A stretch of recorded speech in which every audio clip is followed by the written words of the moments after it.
And we're live. Live. Hello, everyone. We're here.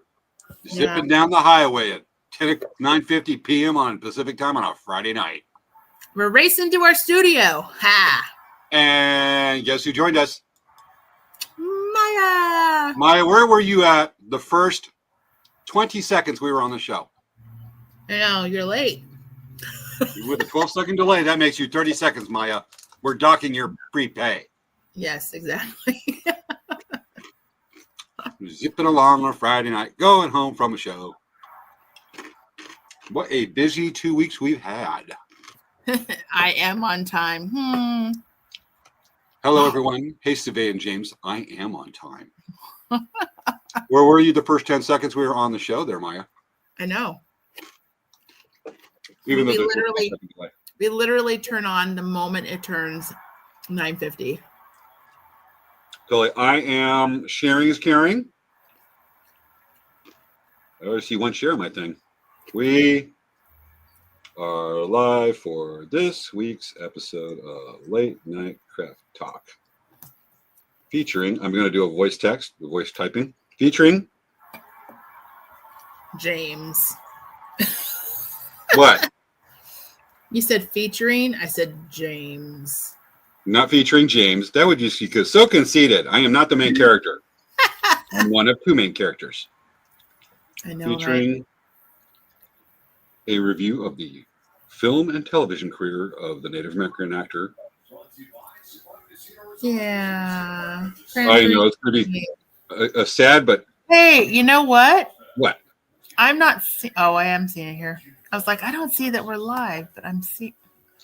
It's weird. I didn't get a notification, but okay, here we go. I'm live. I'm turning that off. Sound off. Gotcha. Yeah. Okay, there we go. Lots of new news to Powell last weekend. You got Beach Shop Hop going on. I know. It is crazy. Yep. I got a new to me something. And medical stuff a little. But it has been a busy 2 weeks, folks. Sorry we weren't here live Friday last week. Where's our viewers cut? Oh, they're slowly coming on. We got so busy that we weren't able to do show live last week. We had to do a replay of one of our favorite episodes featuring Tupperware. We love Tupperware. Hey, Savannah. Yes, I'm working on my sharing right now. How many plastic containers of Cool Whip do you have storing leftover food in your refrigerator? None. I'm sorry, Cool Whip. None, actually. I have actually Cool Whip in them. Not Cool Whip. They're stored in a freezer. That's how you store your Cool Whip. Okay, so that's how you store your Cool Whip. Folks, if you don't know, that's a Family Guy reference. We need to do a show. I'm thinking we need to do a show. I actually had show ideas. I'm actually going to look it up right now. Folks, let me know what you think of these ideas. Savannah, we're coming up with a list of shows for the fall. Let me look them up. I need to bring up the show notes anyways. Should I look at the show notes too? Yes, because that's got the outline we need for tonight. Okay. You know what's crazy? I haven't looked at the show notes in so long that it doesn't even pop up. That may explain a few things. I know. I'm sorry, guys. I've been a little busy. Okay, there. And I'm going to look at my show notes. Folks, let me know what you think of these ideas. We still got almost halfway through the countdown. So we're going to talk about these? Huh? We're going to talk about the show outlines below the show topic ideas. Ah. All right, folks, let me think what you think of this. Exploring the world on Google Earth. That's fun. What? That's fun. I've done it before. Oh, yeah. I wish the whole evening's doing that. Bike packing.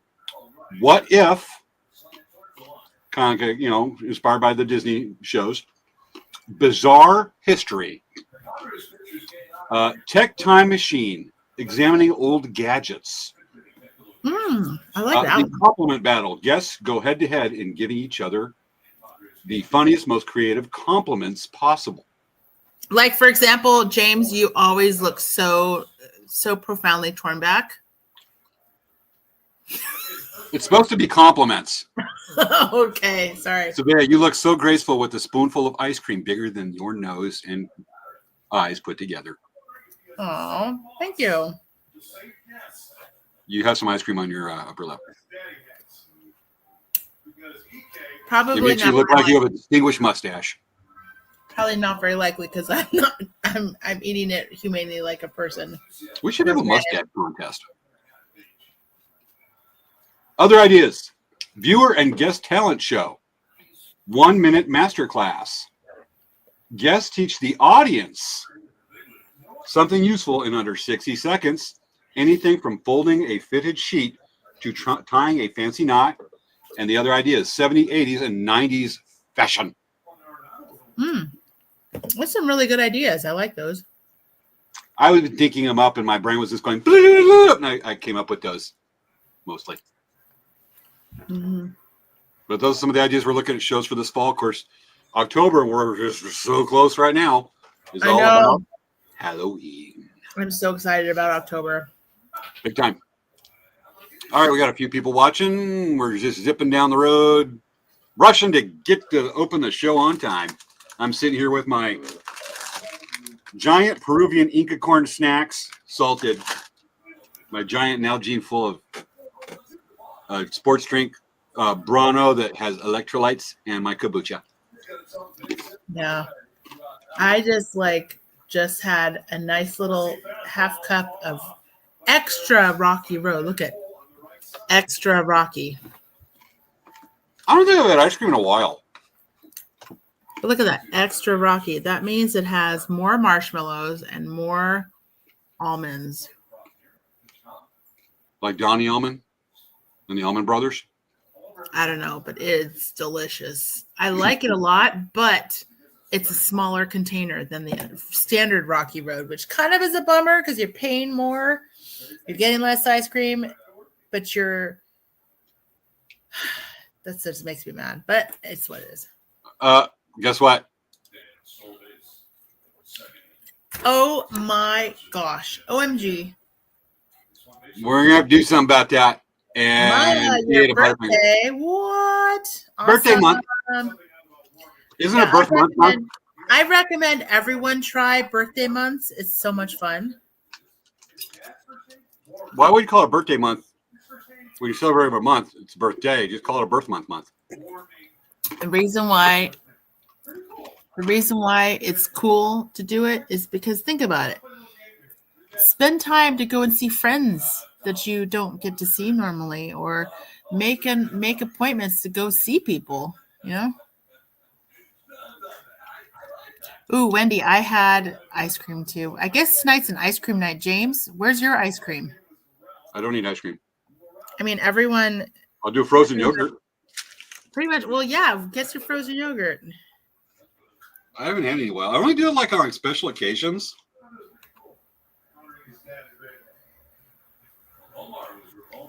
Wendy says, hi, y'all. Happy Friday. Yay.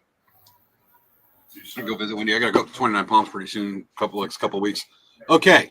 We're turning off. We're getting over to the studio, rushing. We're turning. Okay, we didn't run the red light. Even though it was the right turn. We got 37 seconds to make it to the studio. And the bright's going. We're bright. Zipping along. Okay. You ready for countdown, Savia? Yes. I am too. Do you remember how to count down? Oh, how? How do we count down? I'm just going to read the numbers. It's been so long. How do we do it? I will start off with 1, 2, 3, 4, 5, 6, 7, 8, 9, 10. time. Woo! It's time for Late Night Craft Talk with hosts Avea Kamori-Yang and James Hermes. On this week's show, a review of the film and television career of the Native American actor Graham Greene. What do you call a Native American ghost who plays the accordion? Pocahontas. It's time to start the show.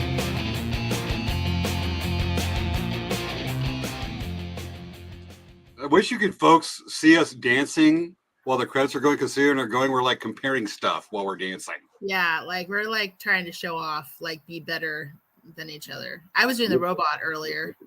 I was saying we're going to have a blast. And then I was dancing with the pumpkin. I'm just having a blast. Yeah, but I was dancing with the pumpkin. It was so much fun. Yep. Yeah. Anyway. Okay, mission statement. Okay, everyone. Welcome to Late Night Craft Talk. Savea and James. We are here to have a lot of fun and discuss important topics and talk about things we want to talk about. Like it's late night and we're talking and we do crafts. So, but we do the show every week. Friday. It's generally like most of the time live. So we do love feedback. If you see in the comment section, there's lots of comments. We love to see comments. Please interact with us. We love it. It makes it fun for us to feel like we're not just sitting there in our living rooms or offices talking to our computers, looking right at the camera. Which so we do the other 7 days of the week. Yes. So please like and subscribe to our channels. We have a Facebook page. We have a YouTube channel. We have Instagram. We have Twitch channels. We love to have you guys subscribe and feel free to share these videos because sharing is caring. If you do want to see a lot of our older videos, you can look on YouTube because unlike Facebook, YouTube actually does keep records of videos that are awesome. So that's kind of something cool to think of. And anyway, welcome and let's start the show. Hey, James. Yes. What's going on with Elk Rack Traders? I'm bringing up this stuff right now because while you were talking, I'm like, I got to hurry because I got to bring up what we're doing. And let me get up some pictures. Okay, we were at Verona Powwow last weekend. It was Friday night, one session powwow, 2 sessions, afternoon, evening, and Saturday, and 2 sessions of powwow, Sunday afternoon and Sunday evening. Gourd dancing every day, and the weather was pretty nice. It got a bit humid during the day, but I live in India. I live on the surface of the sun. I was enjoying that spring weather for us. I had a damn bunch of fun. I really enjoyed that powwow. The dancing, just people had a great attitude, lots of great conversations. That was a blast. And Cool. our booth, there's the POW Arena, and it's open to the east for the entrance to the dancers to line up for grand entry and come in. And you got that nice wide entrance to the arena. So there's the entrance. Here's the entrance to the arena. Here's my booth. We got a kick-in view of the powwow the whole weekend. During grand entry, the dancers are lined up along us. And I'm like, I get to finally like see the powwow, like really a lot. Look at the dancers' regalia, and these are some really nice regalia. And I'm looking at it going, I am so digging this. I was loving it. And people, great mood. I enjoyed the heck out of it. Folks that came by to say hi to watch the show, great meeting you, big time. And new folks that are probably watching tonight when we were talking last weekend. Welcome. Great time. Loved it. You're going to see us there again. Our next show is Powwow Rodeo at the end of this month, the last full weekend of this month, on Friday night and Saturday afternoon and evening. Look for us there, but just had a really good time. Just everybody had just a great time. And I think when you're done with your part of business, I got a couple cool stories to share, one from that powwow and something recent. But other than that, folks, that's what's going on. And we're still Palm Springs Village Fest. And even though it's really stinking humid for monsoon season right now. Hey, Savannah. Hey, James, what's up? I have a question for you. What question do you have for me? I'm going to whisper it to you. If you come close. Come close. Are you going to whisper into my ear or are you going to whisper into the camera? Both. Okay, I'm going to. Let me bring the camera over. Hey, Sophia. Yeah? Guess what? What? I'm wondering, I have a question for you. Okay, what's my question? What's going on with Dancing Bear?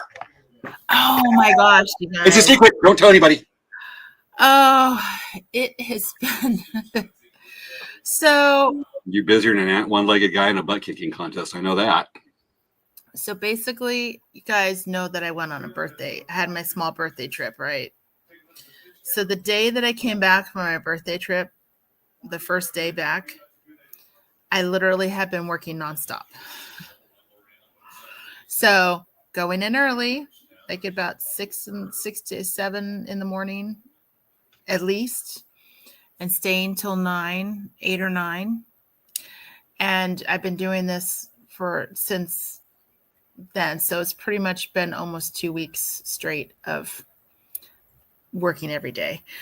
We have our event that started today called the Beach Shop Hop. Let me share some video on the Facebook page. Let me get that Facebook page ready. But we, what is this? This is not. Oh, I see what it is. So we actually, we have been preparing for this for a really long time. It's actually an event called the Beach Shop Hop. I'm sorry, I'm repeating myself. As I'm preparing this to share. Hold on a second.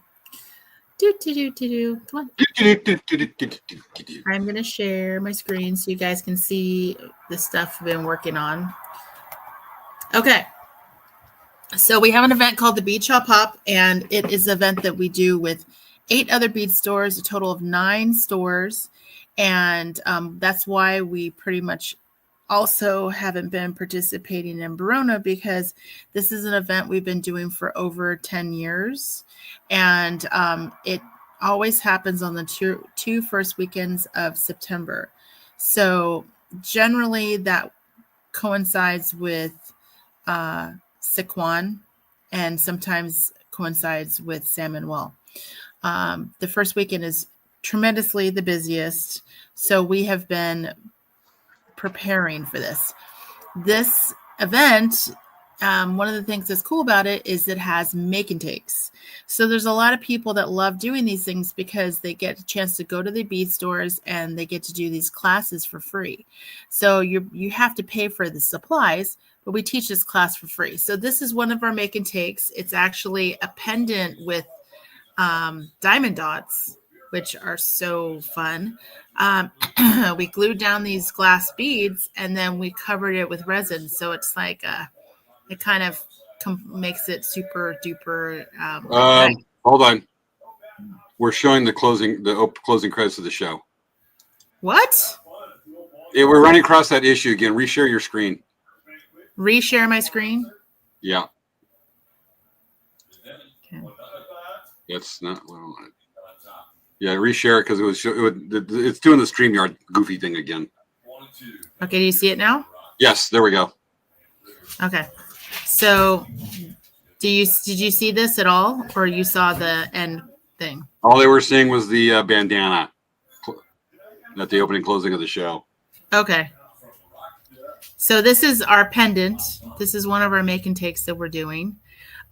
So it's actually a really great deal. It's $10, and it includes all the supplies to make this. It's an amazing deal. So that was one of them. We have the pendants, and then we're also doing this one as a make and take. So you're learning how to do some wire wrapping with the Fimo plumeria bead, and then you get to make a matching ring. So this is $10 as well. So you're making 2 earrings and a ring for $10. And then this is one of the kits that we have. We have a take and make kit. So this is a bracelet with all these charms. It comes with the jump rings to attach all of the charms. So you have this really nice bracelet. This is like really cool. And then also this one is kind of fun. This is my plumeria plumeria delica pattern. I didn't come up with the pattern. It is actually a pattern by Miyuki, but we're selling the beads. So, but I came up with the colorations of these, and I made these plumerias. These are really cool. And then these are some fun little. We have these little McDonald's buckets with beads inside. So, like, we have it with like Halloween colors. This is a set, and this one. You can buy these ones. They're super cute. And then this is kind of fun. I made a Padres bead set. It's the color of all the jerseys. So it's the City Connect and the classic Padres set. So we have these in size 11 and size 8. It's just been a lot of cool stuff, but like this is kind of fun. This is the artwork for the Shop Hop. It's this weekend and next weekend, 2 weekends in a row. And it is with a total of 9 stores from Los Angeles down to San Diego. It is a lot of fun. You can win prizes, all kinds of stuff. And also there's a lot of gift with purchases and all kinds of cool stuff that happens along with it. So it's definitely a fun time. We have people that have been doing this event just as long as we've been doing it, and they're so excited every year that this event happens. I got a chance to see several people. They're all really excited to come to our store. And it's just nice to see everyone every year. You know, we don't necessarily see all these people throughout the year because maybe their home stores in LA, or maybe their home stores down over by, you know, in Old Town or in Encinitas or Carlsbad. So they don't always come to our store, but it is always nice to see these people that you don't see them throughout the year. So it's really fun. And yeah, it's a really cool event. And I really hope that you guys can go to it, participate. How about, are you going to have that gigantic bead store that's over in Vidal Junction? By where? Vidal Junction. Where's that? Google Maps time. Let me bring up maps.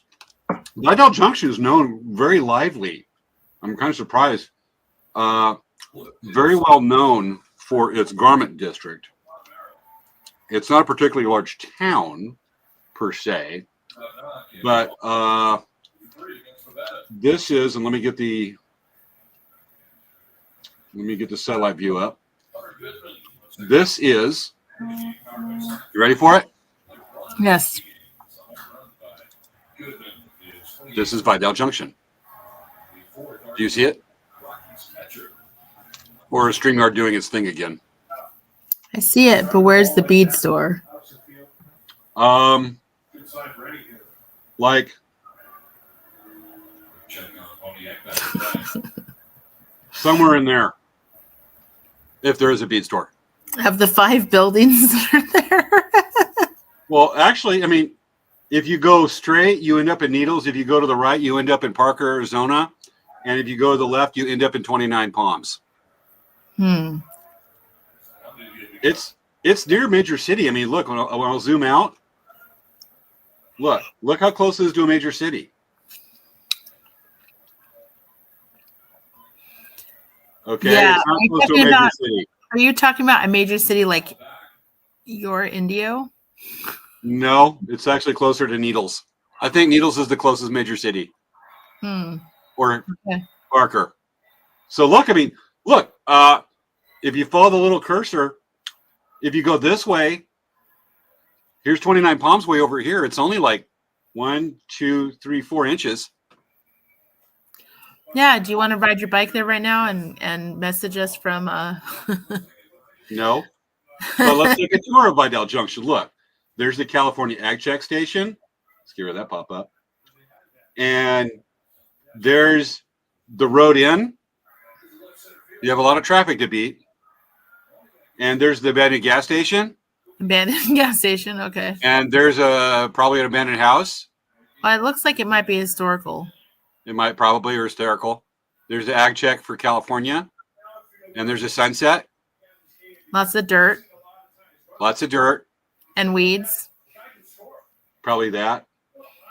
And it doesn't show the giant chicken. There's a giant chicken on top of a roof of a building. Interesting. Yes. So that's a tour of Vidal Junction. Wow. Yep. So yes, pardon myself being a little yawny more than usual. I literally have been up and running around all day. I'm so tired. Oh, Wendy has some stuff to add to the trip out to Vidal Junction. An unparalleled shoe collection tree as well. I should do like a little tour driving out to Vidal Junction showing that. Yeah, you should. It's really cool to see those things. You know, I think that when we were driving out to Avi, we drove like a random way one time, and we ended up seeing a like a shoe tree thing where literally people just threw a whole bunch of shoes on it. It might have been where we went through it. I can guarantee you were probably driving out through. You probably went through Vidal Junction. Yeah, but I remember seeing like a weird like. The shoe tree's famous. Every time I drive out to Havasu, I drive by the shoe tree. There was a ton of shoes hanging from a tree. It's hilarious. Better than TP on your house. Yeah. So, I didn't mention. So, Yes. kind of cool thing is one of the gift with purchases that we're doing is we're giving away plumeria. Pretty. You remember our guest Jeff? Yes. Jeff Sharp. Absolutely. Plumeria Society. So he actually gave me 2 buckets full of plumerias to give away to people. Wow. Basically, to kind of get them excited about plumerias and doing propagation. It's so much fun.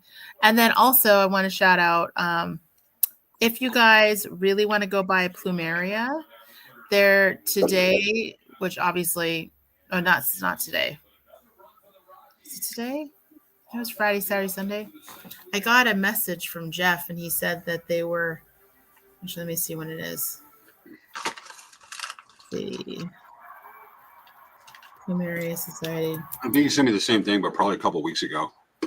Cool, dude.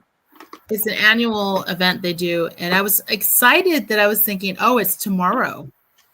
It's tomorrow and Sunday. So the thing is, I thought that I was hoping, because they've had it during Labor Day weekend, I was hoping that I could go this last weekend, and then I saw that they scheduled it the same weekend as the first weekend of the Shop Hop. And our store is open 10 to 6, so there's no way. It goes 10 to 4 on Saturday and Sunday, and I'm like, we're open 10 to 6. But let me share this really quick, James. I'm going to try to. So if you guys want to try to get some plumerias, if you want to go meet some people, chat about it, here it says tomorrow. The Plumeria Festival is at Casa del Prado in Balboa Park. And it's 10 to 4. And this is, let's see, September 6th and September 7th.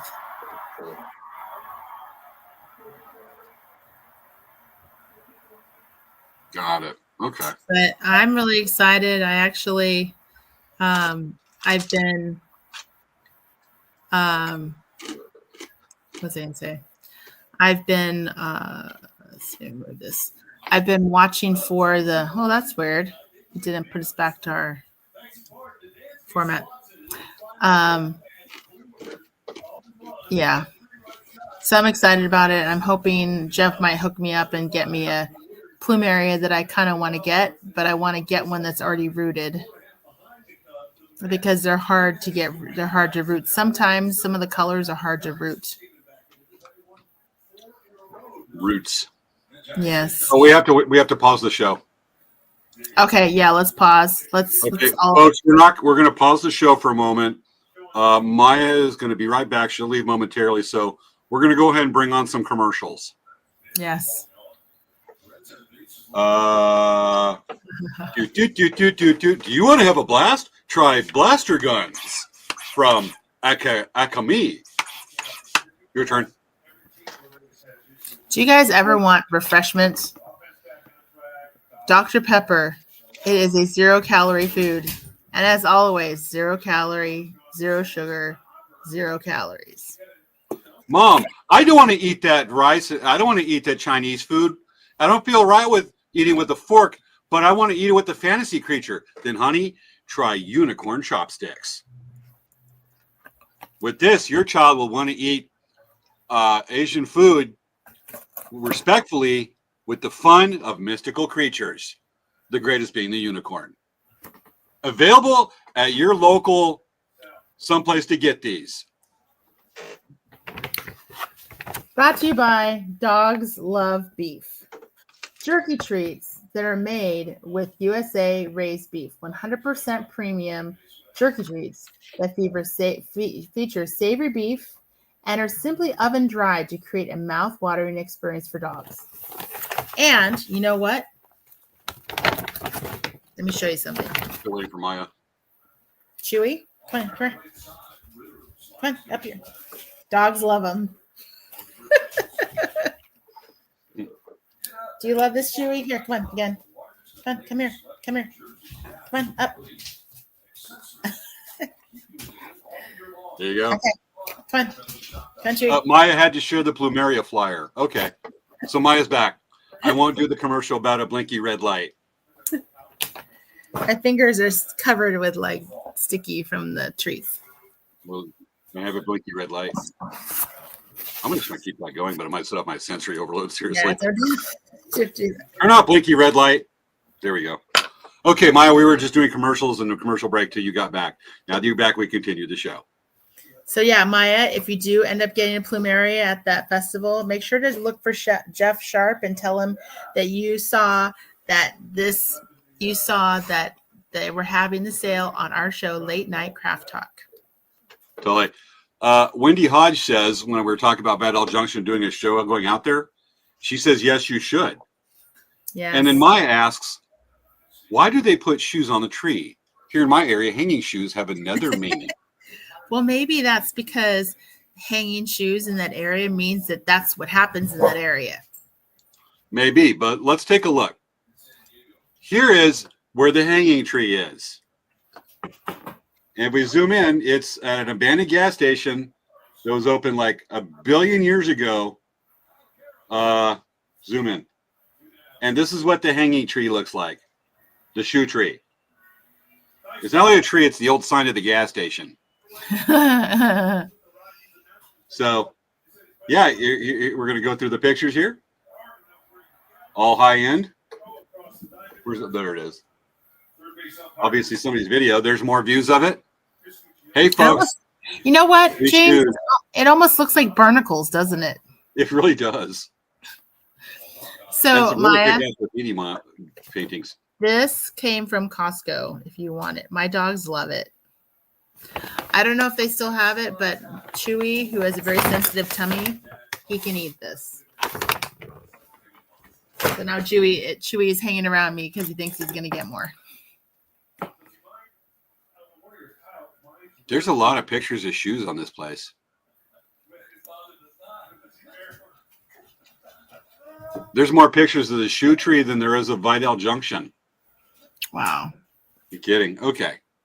We're going to kill that off. We're going to get to the show thing, but I got a couple things to share. Events of the week. Yeah. Okay. Story from the powwow. I think I shared that I had a customer come to me in July, and his house burned down in a fire some time ago. His residence. I'm being very unspecific, obviously. And one of the things he found in the ashes of his residence. Dogs love beef. Did you type that? Okay. Because she said, who makes the doggy jerky? Gotcha. One of the few things he found in his house, and I've got the knife put away, but and this is really inspiring. He asked, this is one of the few things I've had, and this thing survived a pretty big fire. An obsidian blade. It was an napped obsidian point. Asked me to see if I could do what if it turned a knife. I said, heck yeah, it's a beautiful point. And then I told him he wants something else done to make it kind of museum, like a gallery / museum quality. And I gave it a nice antler handle. I said, I'll find somebody to do some beadwork. And some things didn't work out. But I decided I'm going to take the knife with me. And I just have a feeling there's going to be somebody at Barona powwow. And as it turns out, I was telling one person, and we were talking. I said, "Yeah, I got this knife," and it just came up in conversation. She goes, "Well, my aunt, who's lives a tribal member here, she does beadwork. She's just got a booth right down. She's doing beadwork for people. Go talk to her." And I went, "Okay." And she walked with me, introduced, and talked to the lady. She goes, "I can have this done today." I was like, "Again?" So we kind of talked, and the beadwork, and I'll show a picture in the future show, but she had this thing peyote stitch, about 4.5 inches of peyote stitch in like 2 hours, and it was clean and good. And I looked at it when she came back. I was like, and I gave her a big tip for doing this. She enjoyed it. Short, great conversation. But she nailed the heck out of it. I mean, you get somebody that's got a good artist eye for beadwork. The stuff they can put out is jaw dropping, but she absolutely nailed it. I emailed it to the customer, and he came back with it. And he was seeing things in this thing I wasn't seeing. I'm like, "This is a beautiful knife." He goes, "I see an eagle head and all that." But the customer was like, "I showed this to my wife, and we're both in tears. Because this piece just means so much to us that it's like a phoenix. It's like a rebirth where we're building our lives from this fire that destroyed almost everything we own. And now we're seeing this blade come back to life, and the handle and the beadwork, and we're seeing this thing just take on such beauty." And I mean, that shit shivers up my spine.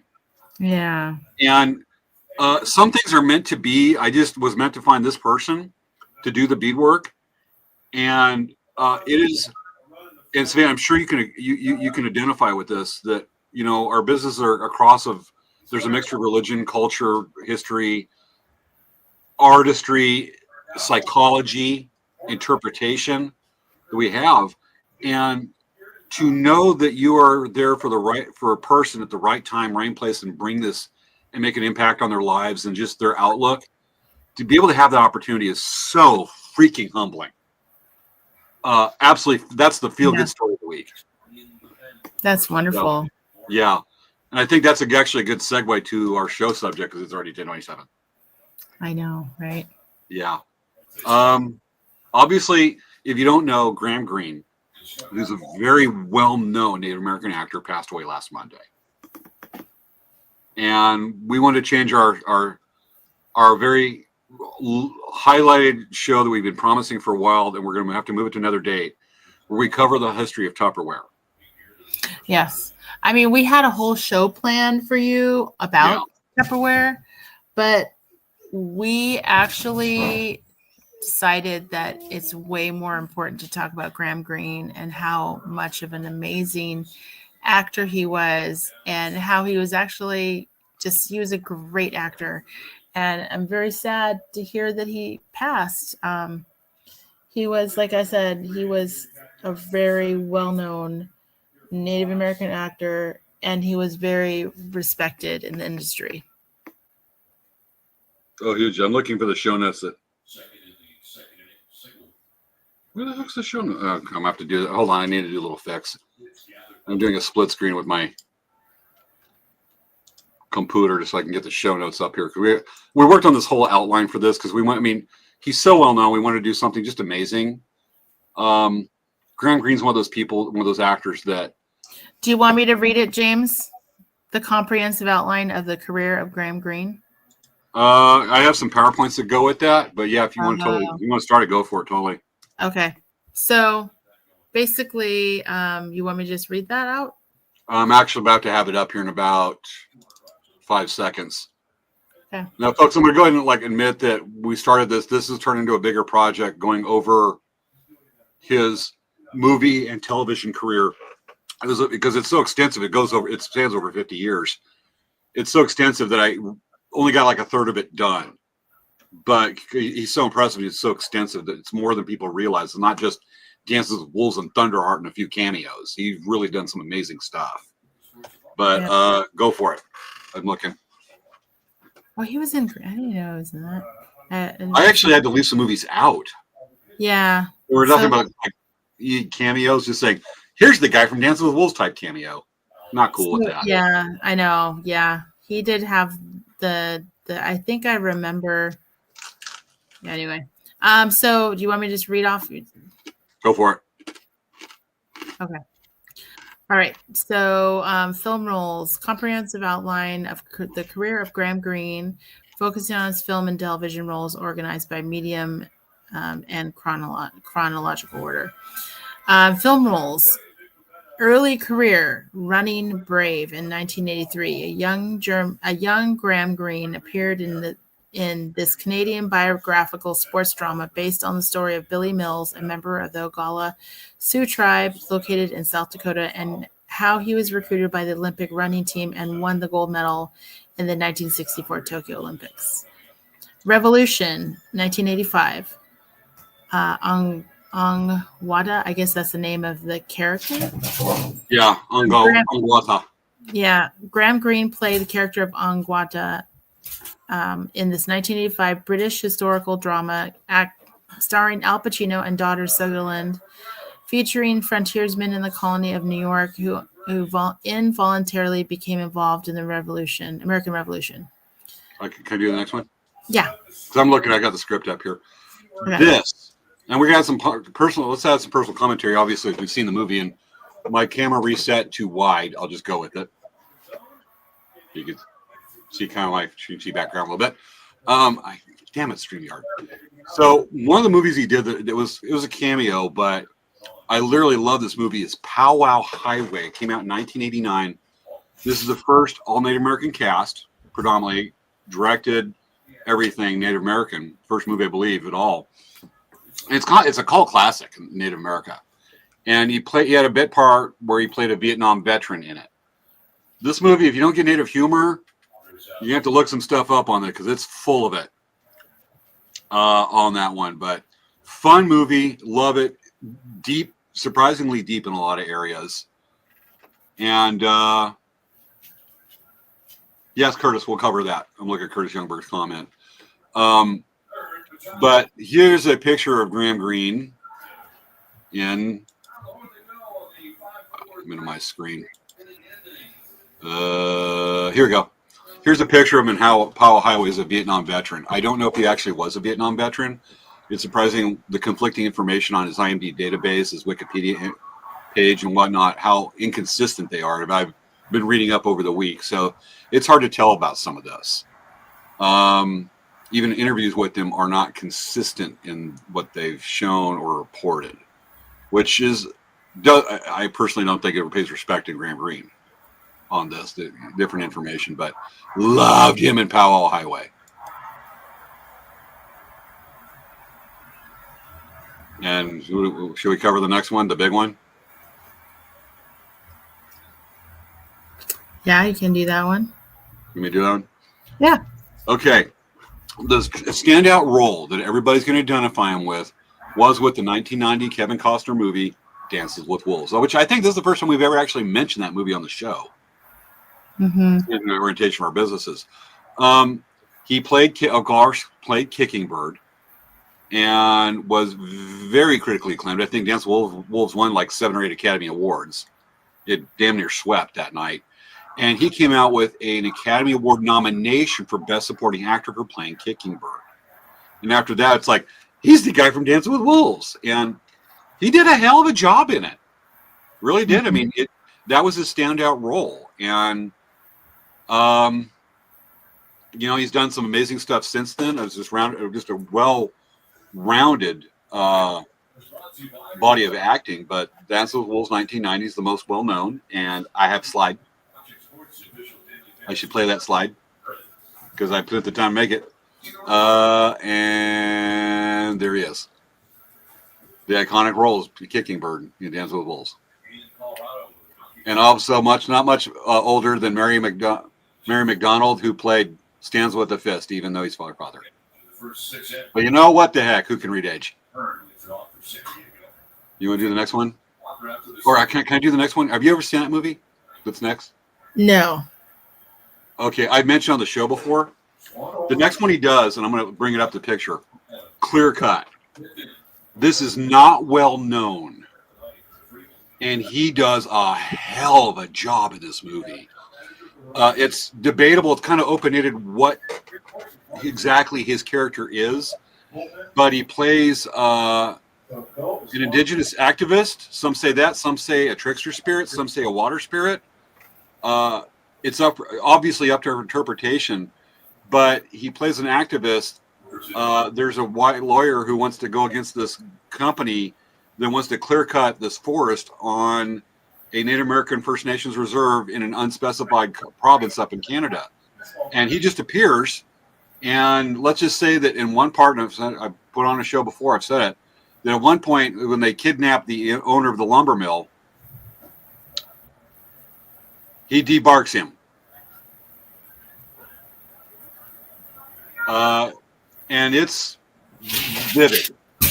And Graham Greene does, I mean, he killed it on this. Not literally. But I love this movie. It is, don't watch it if you have young kids or if you can't take some graphic images or scenes. But wow, he was amazing in this. Clear cut. Some called Native American cult movie. It is a cult classic in America, but wow. You want to do the next one? Yeah. This movie. So this movie is one of my favorites. Are you putting up a slide? Yes. There he is. So Thunderheart in 1992, Walter Crowhorse. I love this movie. Thunderheart is a 1992 American neo-Western mystery film that is loosely based on the fictional portrayal of events related to Wounded Knee incident in 1973. Graham Greene plays the character of Walter Crowhorse, a tribal police officer that assists an FBI agent to investigate a murder on the reservation. I love this movie. It's one of my favorites, and plus it had Val Kilmer, and Val Kilmer also passed away. So it's kind of a it's a good story. I mean, their relationship together, how they played off each other. It was a really great movie. I really loved it. And I remember when it came out, I just loved this movie. I thought it was wonderful. Can I say one of my favorite quotes from that movie? Yes, but let me say something first. So Okay, there's a guy named Frank Cadell. Frank. What's they say? Frank Cadell. And Cottrell, who tried to reach in and get a set of keys out of the tribal members underneath the porch to unlock the house, and a badger bit him. And so Val Kilmer says to Graham Greene, "Hey, you couldn't touch Frank Cadell's badge." And then Graham Greene says, "Where's Badger?" Watch the movie, folks. You'll love it. I was going to say that after watching this movie, I wanted to meet him, to just talk to him about his roles or his acting career. I really was interested in wanting to meet him because of it, because it's just, I thought it was such an amazing role that he did as an actor. Just an outside character, which I really liked that. I thought it was a really great movie. Yeah. The people I've known that have met him, surprisingly, actually, my dad's met him at a tribal powwow. Unfortunately, I wasn't there to do it, and I was like, but probably a couple dozen people have met him. He used to be really active, showing up to powwows and whatnot in the 90s, early 2000s, throughout the 90s. And about everybody I know that has met him and have been able to talk to him says that he is so personable, so warm, and he's hilarious. He has one heck of a sense of humor, which, yes, Mom, the Red Green Show, we're going to be addressing that, because that just showcases humor. And so does Thunderheart. Yeah. And probably the next movie we're going to mention. Let's skip some of the lesser movies and go into the ones he's more well known for, if you're cool, just because we only got 20 minutes left. I like that idea. Yeah. Maverick? Yeah. I love this. So this is from the movie Maverick. It was a remake, reimagine or update from the TV show that had James Garner. And this starred Mel Gibson. This is like, what year was this one? Maverick, 1994. And that's, of course, Graham Greene on the left. And he is so hilarious in this. He kind of bucks the trend of the stereotypical iconic native. This is he had a great role. This is really totally scammed the guy. It was awesome. Oh God, yes. One of my favorite lines is when they're in the village and Mel Gibson's going, "What are you doing here?" He goes, "Well, hunting's been bad. We have this Russian hunter. He pays well, but guy, he's got to hear he's got to see war paint, and hear the war drums all the time. He yells that. I was laughing. It's like not sleeping for a week and then trying to fall asleep next to a 49. Yeah, that was really funny. I like that movie. Oh yeah, he killed it in this. He was just great. So yeah, it's one of my favorite westerns. It's so funny. I could watch it today and still laugh. And Graham Greene just nails the heck out of it. He really got to do his another side you didn't get to see of him, and his acting. It was just so worth it. So then we go to this one. You want to cover Die Hard? Yeah, Die Hard. There he is with Snakes on the Plane guy himself, Samuel L. Jackson. Yeah, so he was in Die Hard with a Vengeance, 1995. He is a detective. Graham Greene plays NYPD detective Joe Lambert in his third movie in the Die Hard series, which John McClane is forced to play a game of Simon Says with a cryptic terrorist. The thing is that Graham Greene's so badass that he could just ended everything right there, but he was being humble so they could have the movie not last 2 minutes. Yeah. Totally. And then we have, should I do the next one or you want to do this next one? You can go for it. Okay. So the next one is a 1999 movie in which he played a character called Alan Bitterbuck in this wrong one. What is that? Here it is. Alan Bitterbuck in the absolute classic, The Green Mile. Yeah, that was an excellent movie as well. Oh, yeah. The book is so amazing, too. We'll have to do a whole show on that one. But this is a book that's actually based off a Stephen King novel. He doesn't do just word. But The Green Mile, he played a Native American inmate that's on death row. And his conviction, he got convicted of a fatal bar fight over a pair of boots. And it's used as another message in the movie that underscores the severity of the Green Mile's prison of the prisoners on the Green Mile, which is the name of they call it that area of the what you call that, capital punishment people, death row, and the stakes of reality of capital punishment. It's not really making a statement; it's just the human looking at the human condition of it. And I don't think he has really any lines in this. If he does, it's very few. But the best actors don't need lines. It's just their features, their look, their mannerisms. And what do you see when you look in that picture right there, that screenshot? The 1,000-yard stare, scared. I mean, that's acting right there. All you have to do is just the facial features, and he's killing it. It tells you just in the depth he can go with his acting on this one when given the chance, really. Mm-hmm. And just amazing. And I think that's actually the last of our slides I was able to put together this evening before things got super, super busy. Yeah. But we'll cover some of the others. Maybe we'll show some of the images. But we've got some mentions on here there quickly. No specifics on this one. Write-ups. We can probably add it. We've got 15 minutes. Should I walk through or do you want to? Can you start to take control? I'm just getting really tired. Yeah. So other movies he's been in, Lost and Delirious, Snow Dogs. He had a cameo, a really minor role in Snow Dogs. Transamerica, I really don't know much about that movie. The Twilight Saga, New Moon, he played Harry Clearwater. Casino Jack and Bernie Sprague, The Twilight Saga, Breaking Bad, Breaking Dawn Part 2. Haven't seen it.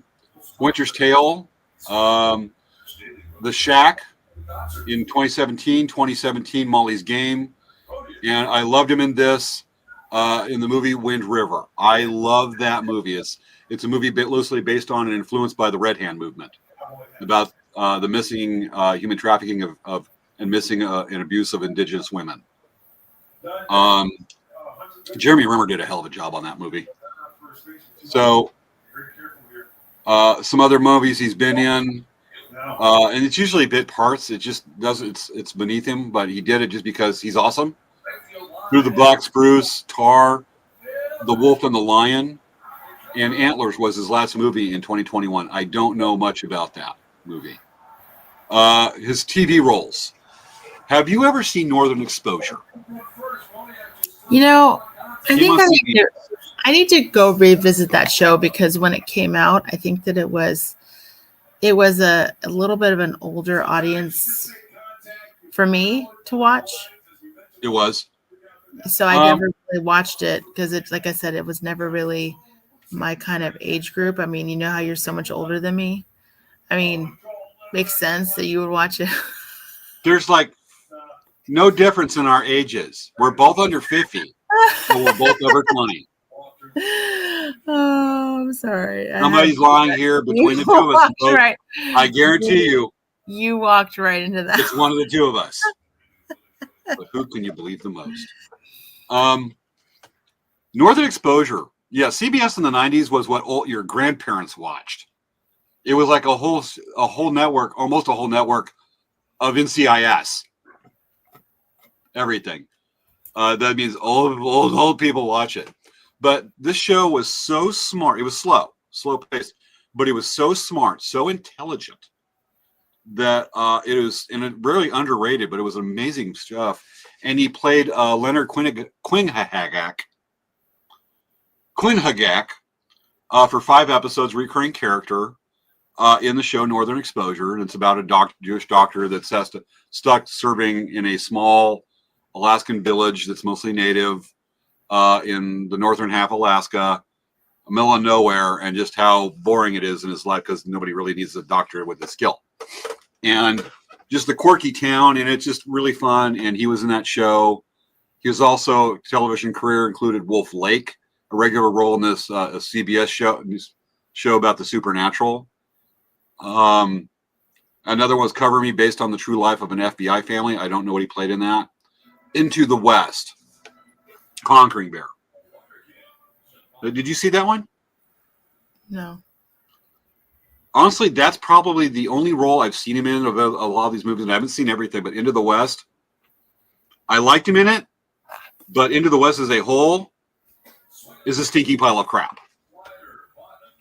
Historically, interpretively, but the role he had in it, and sometimes they didn't know what he was getting into, he killed. He was amazing. He was amazing whatever he does. But Into the West was put on by TNT. It was a miniseries. Obviously made 2000s. Longmire is one he's well known in.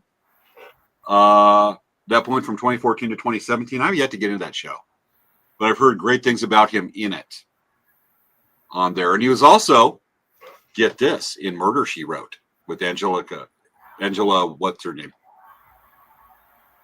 Lansbury. Angela Lansbury. I didn't know he played Sheriff Sam Kiami in Murder, She Wrote, which is why you don't invite Angela Lansbury to anything, because somebody always dies. Absolutely. Totally. So he played, he was in there. He was in LA Law. Actually, no. I think that's the show about French lawyers, isn't it? La Law. LA Law. He played Juanica, a Navajo tribal lawyer. He doesn't even look Navajo. Numbers, Psi Factor, Chronicles of the Paranormal, whatever. Okay. Being Erica, I'm going to go to one. Defiance. That was a great one he was in. Family Tree.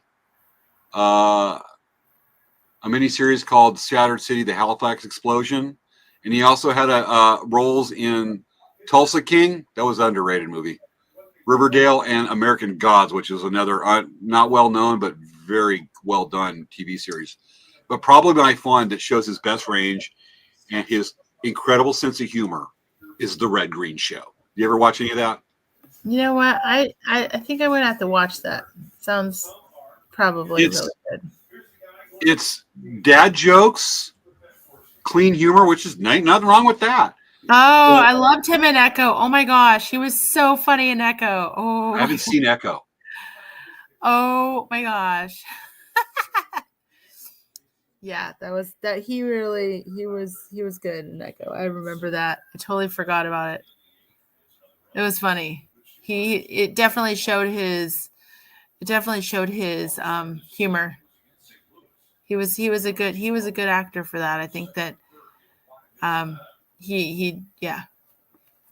Gotcha. He pretty good. I'll have to look at that, definitely. And also his scenes when paired with, and also individual scenes with where he's paired with Wes Studi on Reservation Dogs on Hulu.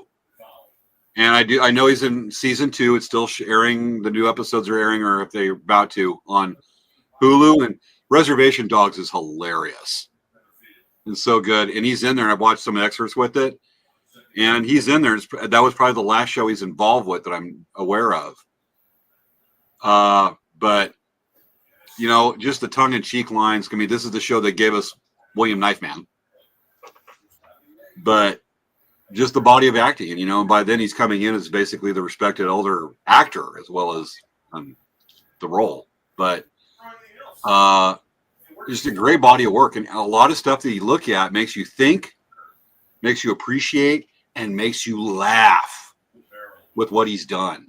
And it just, you know, he's just made the world a better place from it, and all of our outlooks, which is what any of us want from our lives.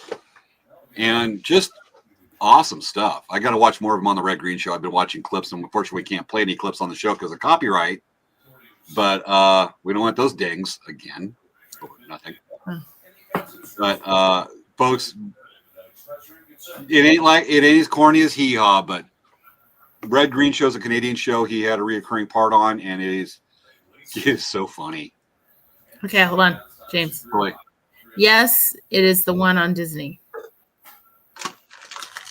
Was he like in a comedy thing on Echo? So on Echo, okay, the grandma. Okay.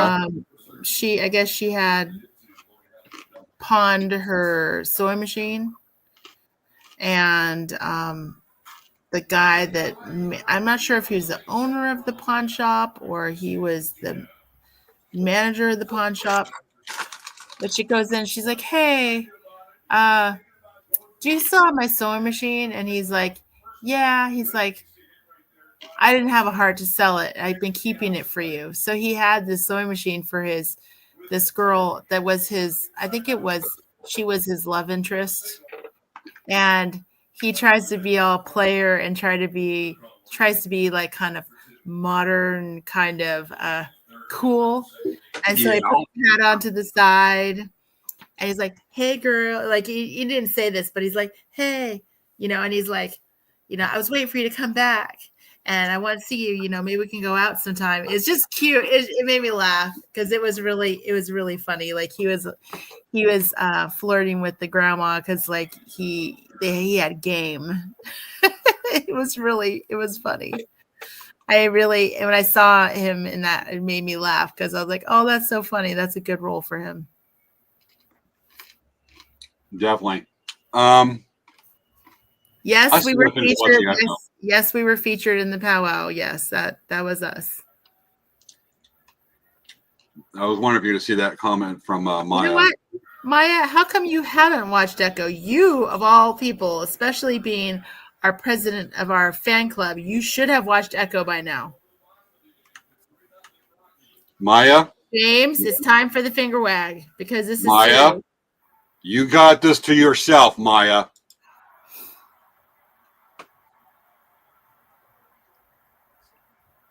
Okay, back to the show.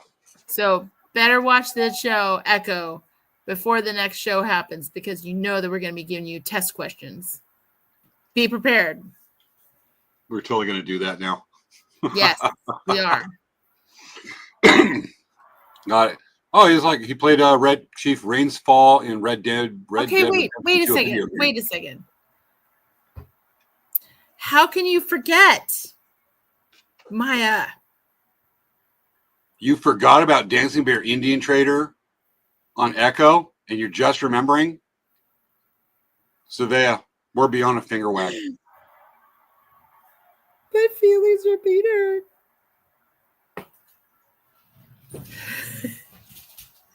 That was my Academy Award. But she does. I looked up too fast. Kidding. Maya, you brought this to yourself. You've gone beyond a finger wag to the evil eye.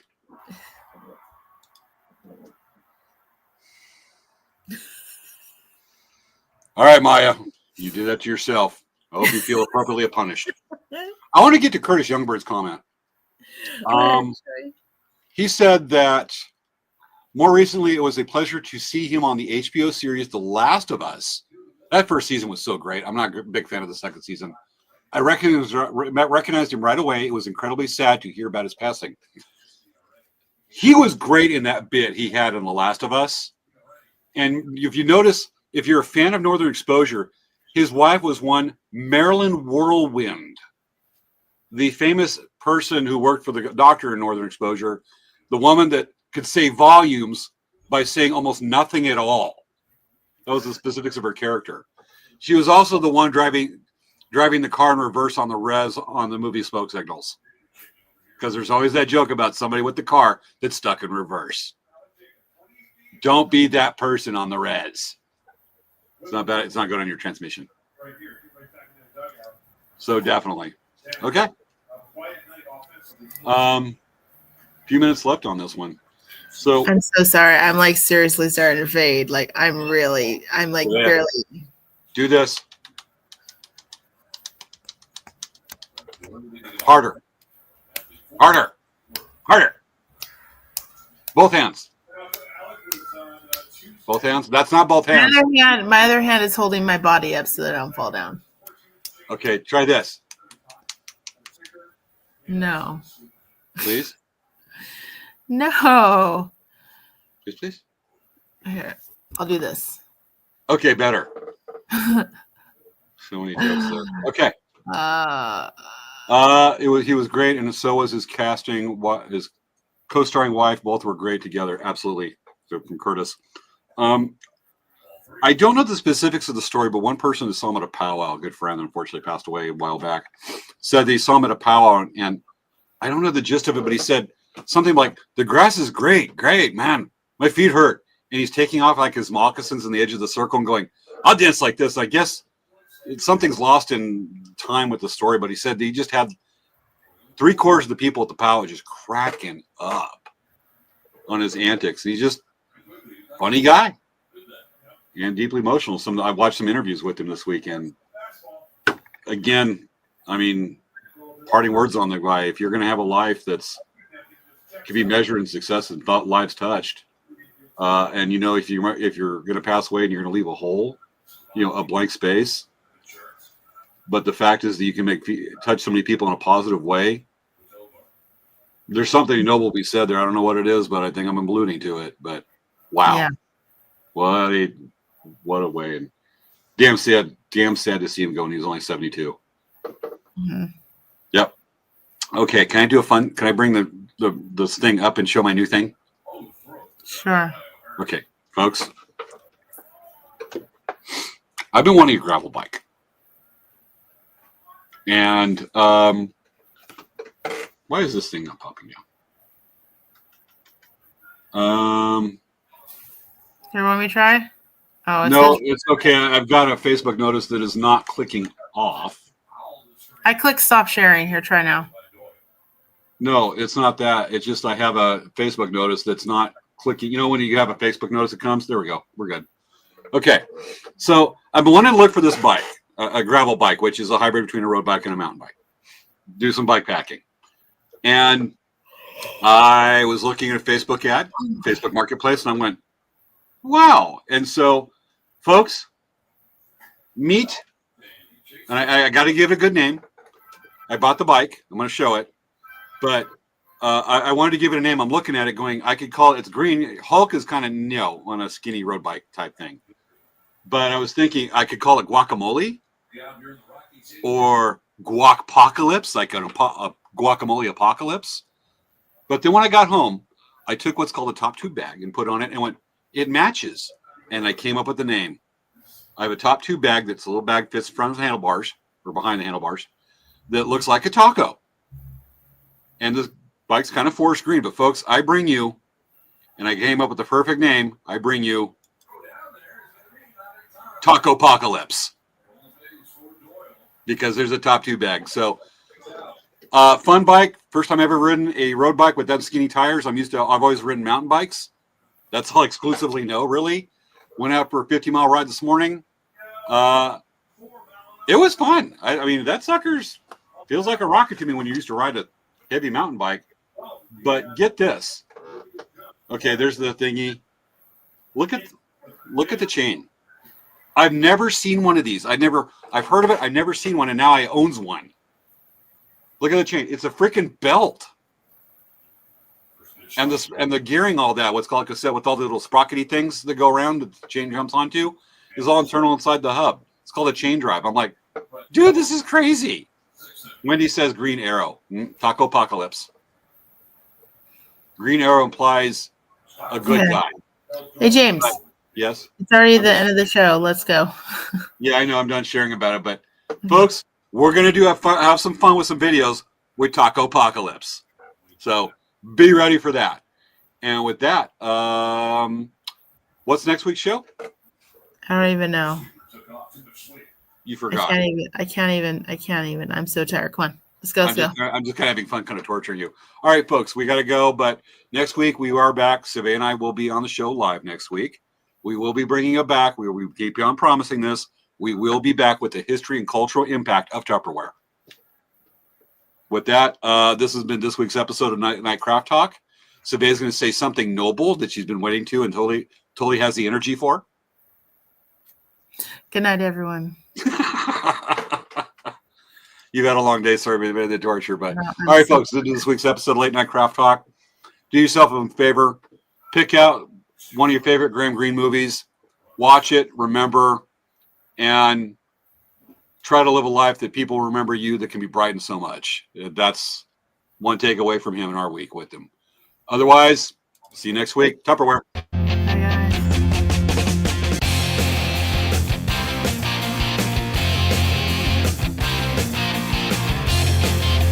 We're Frankie Bill's Badger.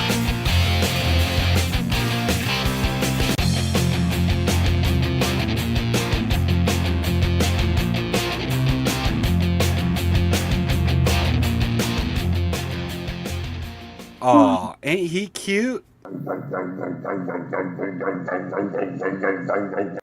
going to get up before Savea completely falls asleep and kills me beforehand. Night, folks. See you next week. Tupperware.